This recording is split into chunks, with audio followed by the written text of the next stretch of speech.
चलिए आज हम लोग शुरुआत करने वाले हैं chapter aldehyde, ketone and carboxylic acid. देखिए ये चैप्टर है बहुत छोटा सा, ठीक है ना।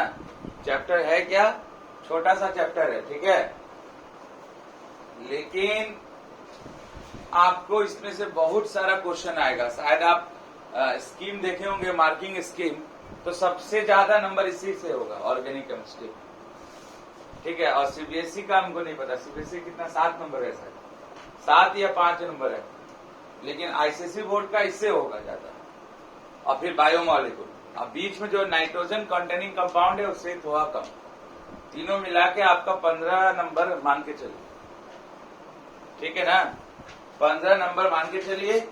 फिजिकल केमिस्ट्री से आपका आ जा रहा है कितना, 5 नंबर का ना,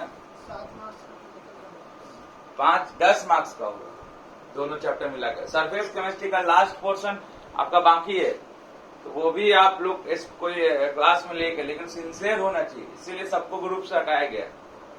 ग्रुप से हटाने का मतलब हम कम ही बच्चा पढ़ाएंगे।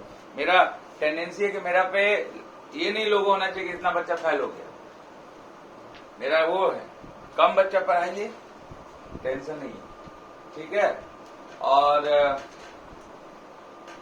ठीक, चलिए स्टार्ट करते हैं हम लोग। तो सबसे पहले हम लोग इसको 2 सेगमेंट में, हम क्या सब बुक भी बांटा है आपको। पहला सेगमेंट में अल्डिहाइड और कीटोन पढ़ना है, सेगमेंट 1 में। जैसे डी एन एफ ब्लॉक में पहले डी पढ़े, फिर एफ ब्लॉक पढ़े ना, उसी तरह पहले सेगमेंट 1 में ये पढ़ना है, और सेगमेंट 2 में आप ये पढ़ेंगे अकेला, क्योंकि इतना इंपॉर्टेंट है ना।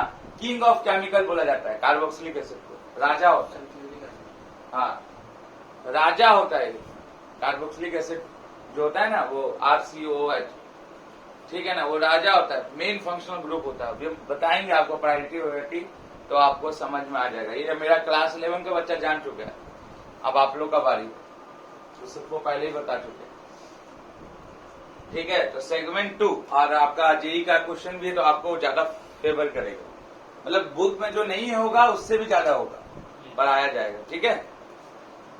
अब तो हम लोग स्टार्ट कर रहे हैं, लेकिन इससे पहले जो हम लोग चैप्टर पढ़े थे वो क्या था, इससे पहले जो हम लोग चैप्टर पढ़े थे वो क्या था, अल्कोहल, फिनॉल और ईथर।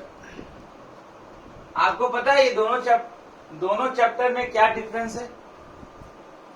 ये सारा फंक्शनल ग्रुप है, ठीक है ना। ये अल्कोहल है, अल्कोहल का भाई है, और ईथर। हम लोग उस समय भी अल्कोहल फिनॉल एक सेगमेंट में पढ़े थे और ईथर बाद में पढ़े थे। क्या फर्क है ये दोनों चैप्टर में, यहाँ तो 3 अलग अलग फंक्शनल ग्रुप है, और जो सबसे राजा बोला जाता है ना, वो ये सबसे बेस्ट फंक्शनल ग्रुप, वो कार्बोक्सिलिक एसिड। ये दोनों चैप्टर में क्या फर्क है, कभी सोचे हैं? तो देखिए अल्कोहल में क्या होता है कि ROH होता है, फिनॉल में बेंजीन रिंग होगा, एरोमेटिक रिंग होगा, उसमें OH, और ईथर में क्या होगा, ऑक्सीजन के अगल बगल दोनों तरफ क्या हो जाएगा, अल्काइल ग्रुप होगा। अब ये अल्काइल ग्रुप हो सकता है दोनों सेम हो, एक ही कार्बन का हो, तो हम लोग बोलते थे सिमेट्रिकल। और अगर ऑक्सीजन के अबाउट अलग होगा तो अनसिमेट्रिकल, और कहानी फंसता था अनसिमेट्रिकल पे। चलिए ये टर्म 1 का बात है, फिलहाल आप यहाँ पर समझना चाह रहे हैं क्या। तो आप तीनों में क्या देख रहे हैं कॉमन, कि ये जो कार्बन और ऑक्सीजन है, और कार्बन और ऑक्सीजन, इस कार्बन और ऑक्सीजन के बीच में आपके पास यहाँ पे सिंगल बॉन्ड देखने को मिल रहा है। सिग्नल है ना, सिंगल बॉन्ड आपको देखने को मिल रहा है कार्बन और ऑक्सीजन के बीच में, देखने को मिल रहा है ना यहाँ पे। और यह पढ़ चुके हैं टर्म 1 में, जबकि अल्डिहाइड, कीटोन और कार्बोक्सिलिक एसिड में आपको देखने को मिलेगा, जबकि आपको अल्डिहाइड, कीटोन और कार्बोक्सिलिक में कार्बन और ऑक्सीजन के बीच में डबल बॉन्ड देखने को मिलेगा। क्या मिलेगा? डबल बॉन्ड देखने को मिलेगा। और इस ग्रुप को बोलते हैं, जो मेरे पास अप्रेंटिस का तैयारी कर रहा था उस समय भी हम बताए हैं उसको बोलते हैं कार्बोनिल ग्रुप। क्या बोलते हैं? Carbonyl group. यानी अल्डिहाइड, कीटोन और कार्बोक्सिलिक एसिड में कार्बन और ऑक्सीजन के बीच में आपको डबल बॉन्ड देखने को मिलेगा, जबकि अल्कोहल, फिनॉल और ईथर में carbon to oxygen single bond था। अब यहाँ डबल बॉन्ड है तो आप समझ रहे हैं, एक पहला बॉन्ड सिग्मा है तो दूसरा क्या है? पाई बॉन्ड है। और पाई बॉन्ड इलेक्ट्रॉन जो होता है ना, वो नल्ला होता है। नल्ला समझते हैं? कोई काम का नहीं है। जैसे कि मेरा दोस्त, मेरा स्टूडेंट है ना, जसकरण है, कहीं का नहीं है, वो कहीं भी जा सकता है। वो मतलब लूजली पाई बॉन्डेड इलेक्ट्रॉन होता है उसके पास। ये इसका काम ही है कि डीलोकलाइजेशन करे। इसके कारण बहुत सारा इफेक्ट आया है, रेजोनेंस इफेक्ट, इलेक्ट्रोमैग्नेटिक इफेक्ट, ये सब इफेक्ट आया है जो आप जीओसी में नहीं पढ़े। कोई बात नहीं, हम यहाँ पढ़ा देंगे। अगर जानते होंगे तो ठीक है, नहीं जानते हो तो फिर से पढ़ा देंगे। क्या है? ठीक है। तो ये डिफरेंस है दोनों चैप्टर के बीच में। ठीक है ना? समझ में आया? अब सुनिएगा, यहाँ पे कार्बोनिल ग्रुप में, this is called carbonyl group. Carbon का 4 वैलेंसी होना चाहिए। 2 ऑक्सीजन से लगा लिया तो 2 और किसी और से लगाएगा, है ना? है ना? 2 और किसी और ग्रुप से लगाएगा। तो यहाँ पे अगर आप कार्बन का बात करें, इस कार्बन का बात करें, तो अगर हिब्रिडाइजेशन निकाले तो हम आप लोग को ऑर्गेनिक केमिस्ट्री में बता चुके हैं कितना सिग्मा बॉन्ड है? 1 2 3। यानी इस कार्बोनिल ग्रुप के पास 3 सिग्मा बॉन्ड है। और आप लोग को हम बता चुके हैं कि अगर 4 सिग्मा बॉन्ड होगा तो sp3 और 3 सिग्मा बॉन्ड होगा तो sp2 और 2 सिग्मा बॉन्ड होगा तो sp। अब ये बात कैसे याद रखेंगे? तो 2 और 1 3, p का 2 ऑर्बिटल, s का 1 ऑर्बिटल मिलके कितना हो गया? 3। तो ऐसे आप कनेक्ट कर सकते हैं। ठीक है ना? तो याद रखिएगा, कार्बोनिल ग्रुप में जो कार्बन है उसका हिब्रिडाइजेशन sp2 होगा। क्या होगा? sp2 होगा। ठीक है। तो आप इंट्रोडक्शन पार्ट में आप मूल रूप से ये जाने कि भैया अल्कोहल, फिनॉल और ईथर और अल्डिहाइड, कीटोन और कार्बोक्सिलिक में फर्क है कार्बन टू ऑक्सीजन के बीच का बॉन्ड, कार्बन टू ऑक्सीजन बीच का बॉन्ड। ठीक है ना? ये समझ गए? वहां पे कार्बन sp3 हिब्रिडाइज होता है, जबकि अल्डिहाइड, कीटोन और कार्बोक्सिलिक में sp2 होता है। क्यों होता है sp2? क्योंकि यहाँ पर एक नल्ला पाई बॉन्ड आ जाता है ना, जो कोई काम का नहीं है, खाली घूमते रहेगा। ठीक है। तो चलिए अब हम लोग स्टार्ट करते हैं। ये है इंट्रोडक्शन पार्ट में। ठीक है, सबको समझ में आ गया? मिटाया जाए? चलिए ध्यान दीजिएगा। तो अभी हम लोग सेगमेंट 1 की ओर बढ़ेंगे। सेगमेंट 2 ये जब खत्म हो जाएगा तब हम लोग स्टार्ट करेंगे। ठीक है। तो सेगमेंट 1 मेरा अल्डिहाइड और कीटोन है। ठीक है ना? अब सेगमेंट 2 कार्बोक्सिलिक, ये लास्ट में पढ़ेंगे कार्बोक्सिलिक। ठीक है।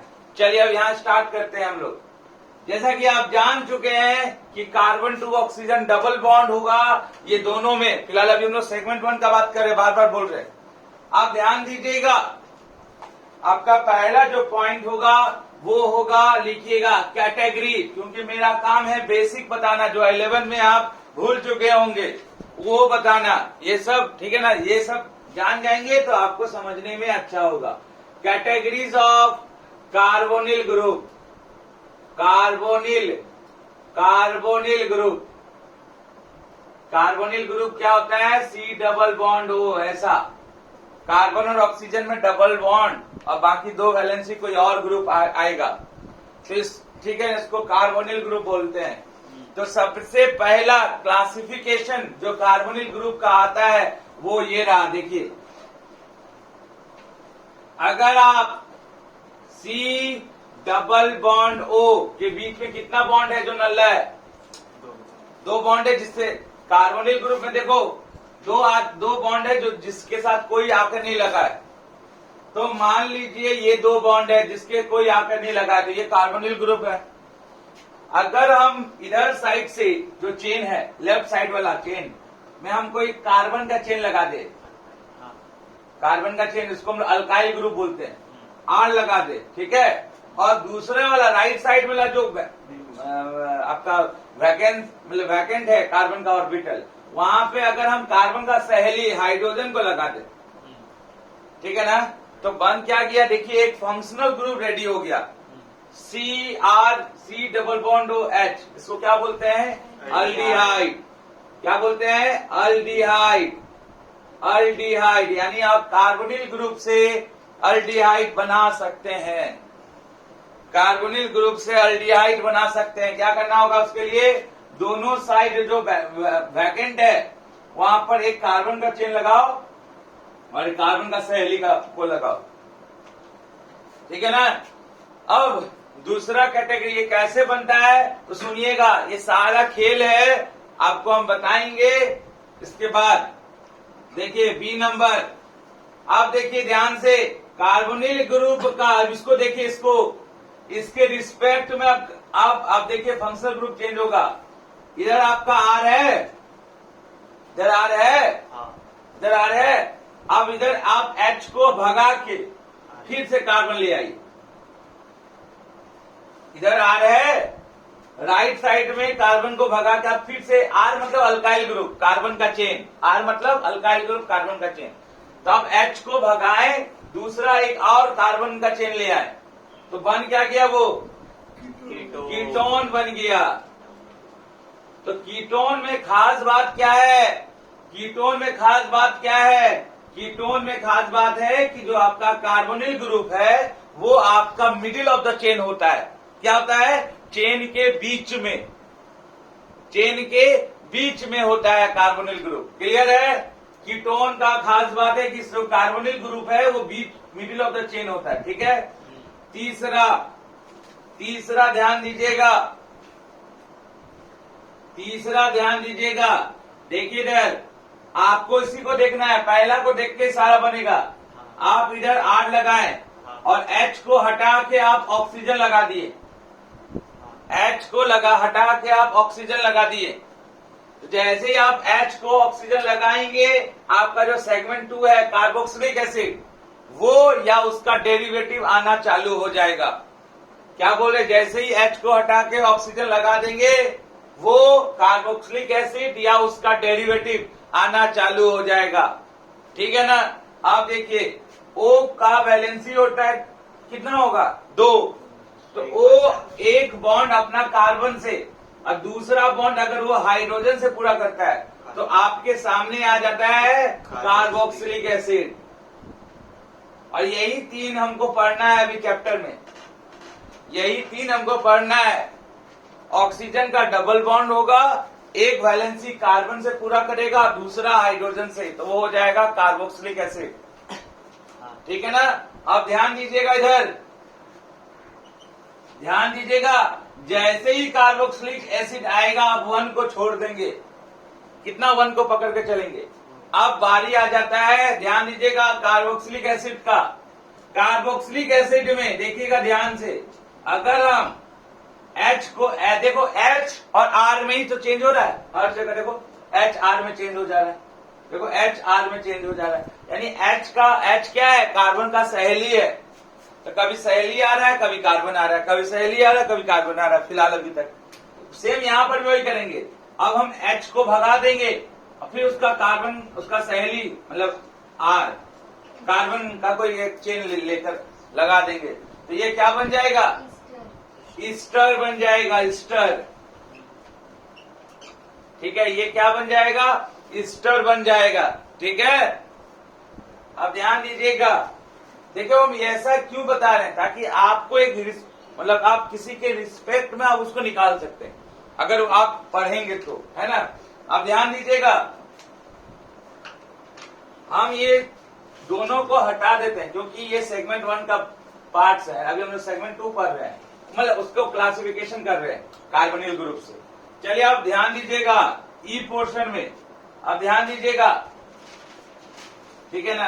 अब हम क्या करेंगे, इसको इसी को देखना है आपको, यहीं पर ही आपका आंख होना चाहिए। देखिए आप R C double bond O, ठीक है ना।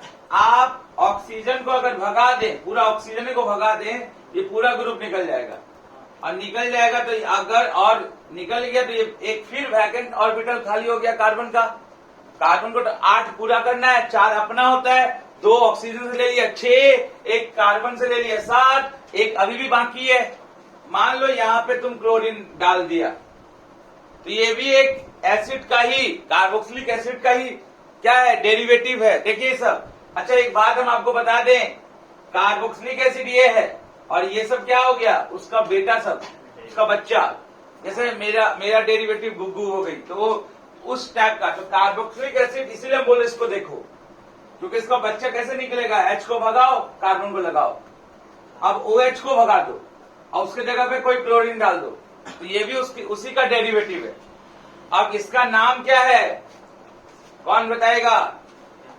ऐसे नाम है एसिड क्लोराइड, लेकिन इसका नाम क्या है, बोलिए इसका नाम क्या है? Acyl chloride. क्या नाम है? Acyl chloride.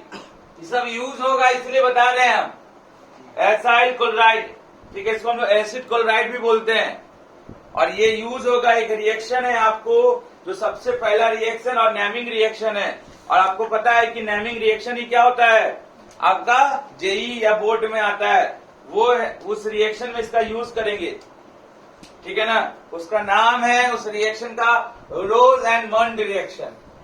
रोज मतलब गुलाब एंड मंड रिएक्शन। उसमें हम लोग इसी का acyl chloride as a substrate लेंगे, ठीक है ना, ठीक है। ये आपका यूज होगा, इसीलिए हम बता रहे हैं। तो ये भी एक कार्बोक्सिलिक एसिड का क्या है, बेटा सब है ना। आप ध्यान दीजिएगा, अब ध्यान दीजिएगा, फिर इसको देखिए। जब भी आपको बेटा देखना है उसका बाप को देखना पड़ेगा। आप फिर से देखिए, सी डबल बॉन्ड ओ, ठीक है ना। आप OH को भगा चुके हैं, देखो इधर, आप OH को भगा चुके हैं, OH को भगाएं, क्लोरीन डालें, एक दूसरा बेटा आ गया। अब ध्यान सुनिएगा, अगर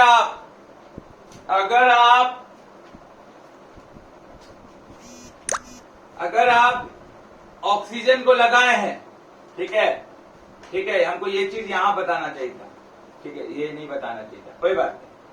ऑक्सीजन को भगाएं, ऑक्सीजन को है तो ऑक्सीजन का दूसरा बॉन्ड एक हाइड्रोजन लेकर चला गया तो बना दिया कार्बोक्सिलिक एसिड।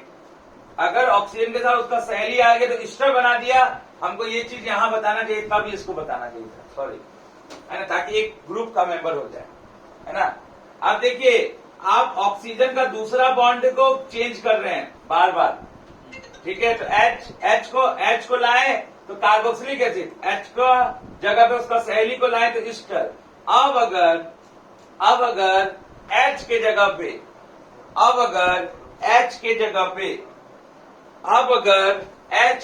पे ध्यान दीजिएगा, अब अगर आपको यही देखना है, H को जगह पे हटाएं, R लगाएं तो ईस्टर बन गया। अगर आप H के जगह पे ये जो ग्रुप आपको दिख रहा है, जो ऑक्सीजन के पीछे साइड में है, वही ग्रुप को आप लगा दिए,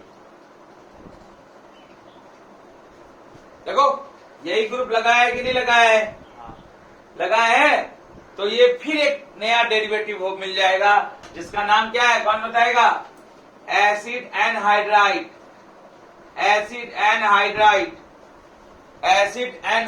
ये सब याद होना चाहिए आपका, इसका यूज है, इसीलिए उसका सब बेटा सब बता रहे हैं हम। उसके बाद आपको पढ़ना था ये वाला।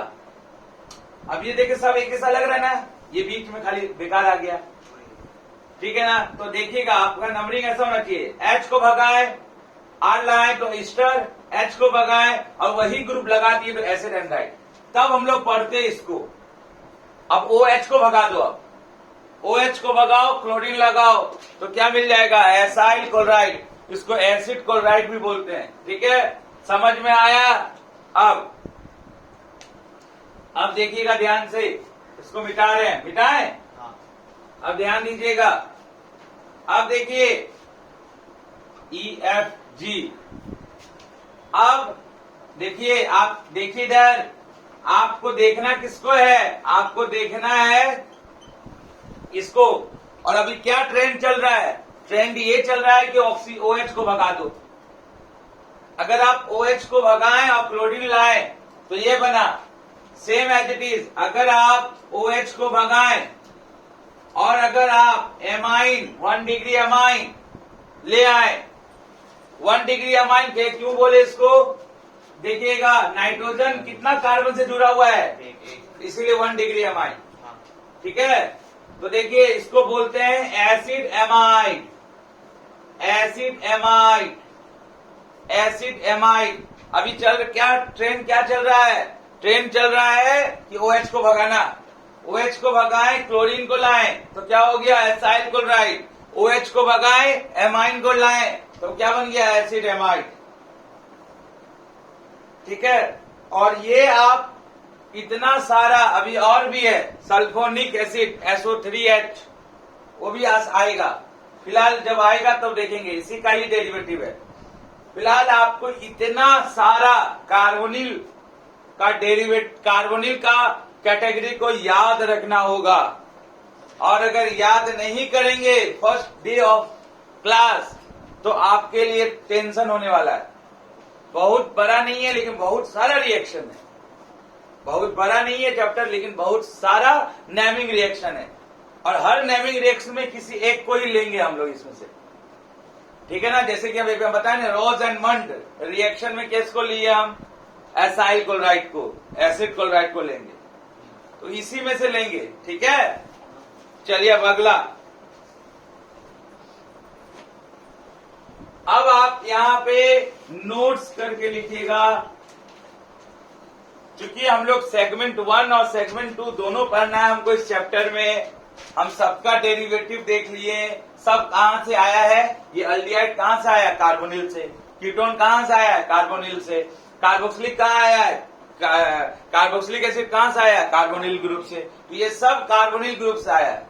अब इसका खास बात क्या है, ये तीनों ग्रुप का, तीनों तो कार्बोनिल से आया है। डबल बॉन्ड तो ठीक है, उसका कैरेक्टर बता रहा है कि कार्बन और ऑक्सीजन के बीच में डबल बॉन्ड होगा तीनों में, क्योंकि तीनों कहां से आया है, कार्बोनिल ग्रुप से आया। तीनों कहां से आया है, कार्बोनिल ग्रुप से आया। खास बात क्या है, क्या मेन बात है अल्डिहाइड, कीटोन और कार्बोक्सिलिक एसिड में, तो सुनिएगा ध्यान से। मतलब हम बोल सकते हैं कि इसका यूज कहां कहां होता है, इसका यूज कहां कहां होता है, इस तीनों ग्रुप का यूज कहां कहां होगा आपका डे टू डे लाइफ में। तो आप जहां पे आप अच्छा खुशबू महसूस करते हैं, मतलब जब आपको अच्छा खुशबू मिल रहा है, तो समझ लीजिएगा कि ये अल्डिहाइड, कीटोन और कार्बोक्सिलिक एसिड ही है। इसी में से किसी एक का होगा या तीनों हो सकता है। जहां पर भी आपको अच्छा फ्लेवर मिल रहा है, खुशबू अच्छा मिल रहा है, फ्लेवर अच्छा मिल रहा है, जैसे वेनिला, तो समझ जाइएगा कि यही 3 लोग है, यही 3 लोग होगा, या इसमें से कोई 2 होगा या कोई 1 होगा। इसका काम है खुशबू नेचर में पैदा करना, अच्छा फ्लेवर देना। यानी हम बोल सकते हैं कि क्या करेंगे, खुशबू को क्या बोलेंगे, फ्रेग्रेंस। हाँ, तो good fragrance and good flavour in nature. ठीक है ना, नेचर में यानी अच्छा सा खुशबू जब अगर महसूस हो रहा है, ठीक है, तो उसके पीछे ये तीनों का हाथ है। ठीक है ना, अब परफ्यूम में खुशबू अच्छा मिलता है, ये तीनों का हाथ है। ठीक है ना, हाँ, तो अभी बताएंगे, देखो ना। तो अच्छा सा फ्रेग्रेंस यानी खुशबू और अच्छा फ्लेवर जहां भी हो, तो आप याद रखिएगा aldehyde, ketone and carboxylic acid का, मतलब वो रिस्पॉन्सिबल होता है ये खुशबू देने के लिए। ठीक है, अब जैसे कि आप खाना में यूज क्या करते हैं, खाना में क्या यूज, वेनिला, वेनिला यूज करते हैं कि नहीं फ्लेवर लाने के लिए। करते हैं कि नहीं? वेनिला कहां से आया है? वेनिला आया है वेनिलियम से। वेनिला कहां से आया है? वेनिलियम से। इसको हम लोग वेनिलियम भी कहते हैं। अब सुनिए ध्यान से, पहले देखिए इधर, वेनिला का क्या होगा स्ट्रक्चर्स, ठीक है ना? देखिए, तो आपको उसके लिए आपको पहले बेंजीन रिंग बनाना होगा। बना दिए। अब आप इसमें क्या करेंगे? CHO, एक कीटोन और एक कार्बोक्सिलिक एसिड। देखिए कहां कहां लगाएंगे इसके रिस्पेक्ट में। देखिए ये क्या हो गया? अच्छा, पारा में लगा ऐसे। CHO हो गया। अब ध्यान दीजिएगा, ऑर्थो नहीं, मेटा में, मेटा पोजीशन में और एक पारा पोजीशन में आपको लगाना है, ठीक है ना? कौन? हाँ, कीटोन, ROR, ठीक है। ACH3 है। अरे अभी बताए थे ना, ये कहाँ गया? C डबल, हाँ, ठीक है ना? अब ध्यान दीजिएगा, तो देखिए यहाँ पे कौन आया? अल्डिहाइड आया, आया, और कार्बोक्सिलिक एसिड नहीं आया है। आया है कार्बोक्सिलिक एसिड, OH लगा है। तो आप बेंजीन के साथ बोल सकते हो OH फिनॉल है, वो तो अल्कोहल हो गया ना वो। बेंजीन के साथ OH लग गया मतलब फिनॉल। Double bond. कौन खेल रहा था? कौन? किसका? कब सुधरेगा यार? ठीक है, अब ध्यान दीजिए, है ना? तो ये है आपका वेनिलियम, जो कि वेनिला से वेनिलियम बना, ठीक है। इसी तरह आपका एक हम लोग पढ़े थे अल्कोहल चैप्टर में, राइमर टाइमन रिएक्शन। हम उस समय एक लॉजिक भी बताए थे, याद है किसी को? आप अल्कोहल चैप्टर में पढ़े थे, नहीं याद है कोई बात नहीं। RT, R के बाद क्या आएगा? S। राइमर टाइमर रिएक्शन में सैलिसाइलिक एसिड का यूज करते हैं, ठीक है ना? ये बताए थे हम, RHT। तो राइमर टाइमर रिएक्शन में हम लोग क्या यूज करते हैं? सैलिसाइलिक। सैलिसाइलिक। जब तक आप केमिस्ट्री में आप अगर कोई लॉजिक नहीं रखेंगे तो लॉन्ग टर्म याद नहीं होगा, फिर आपको रटना पड़ेगा। तो आपको इतना रिएक्शन है कि आपको लॉजिक लगाना ही पड़ेगा, ठीक है ना? तो RHT है ना? तो R राइमर टाइमर, ये रिएक्शन का नाम है राइमर टाइमर रिएक्शन। ये भी एक क्या है? नेमिंग है, नेमिंग रिएक्शन है। और बता दें कि जितना भी नेमिंग रिएक्शन है, कम से कम 150 से 200 नेमिंग रिएक्शन है जो हमको क्लास 11 और 12 में पढ़ना है। उसमें से ही क्वेश्चन आता है जेई में या बोर्ड में, ठीक है? तो जितना भी नेमिंग रिएक्शन है उसको याद कर लीजिए लॉजिक के साथ। तो राइमर टाइमर रिएक्शन, अब राइमर टाइमर रिएक्शन में क्या यूज करते हैं? Salicylic acid. सैलिसाइलिक एसिड, ठीक है। अब सैलिसाइलिक एसिड का अगर आप स्ट्रक्चर देखेंगे तो कैसा होगा? कौन बताएगा? उसमें हम लोग क्या करते थे? अल्टी क्या बनता था राइमर टाइमर में? राइमर टाइमर में क्या बनता था? देखिए इधर, हाँ, कितना का डिफरेंस है? 1 का। कितना का डिफरेंस है? 1 का। तो 1, अगर हम 1 से क्या समझेंगे? 1 से क्या समझेंगे? एक ना, एक क्या हो गया? A। तो A से मतलब अल्डिहाइड। तो सैलिसाइलिक एसिड में क्या बनता था? सैलिसाइलिक राइमर टाइमर रिएक्शन में आपको क्या मिलता था? अल्डिहाइड, ठीक है, क्योंकि यहाँ पर डिफरेंस 1 का है। चलिए कोई बात नहीं, नहीं याद है कोई बात नहीं। देखिएगा इधर, CHO और यहाँ ऑर्थो पोजीशन पे OH होगा, ठीक है ना? आप ये फिनॉल में पढ़े होंगे, ये फिनॉल है, उसमें आप पढ़े होंगे, इसके रिस्पेक्ट में ऑर्थो पोजीशन पे अल्डिहाइड होगा, ठीक है ना? अल्डिहाइड कैसे पता चला? R और S और T के बीच में कितना का डिफरेंस है? 1 का डिफरेंस है। तो 1 मतलब अल्डिहाइड, A फॉर अल्डिहाइड, ठीक है ना? चलिए, तो ये सब हमको बताना जरूरी नहीं है, हम बस आपको ये बताना चाह रहे थे कि जहां पर भी गुड फ्रेग्रेंस, गुड फ्लेवर, वहां यूज होगा, वहां अल्डिहाइड, कीटोन और कार्बोक्सिलिक एसिड का हाथ होगा, उसके पीछे उसका रिस्पॉन्सिबिलिटी उसका होगा।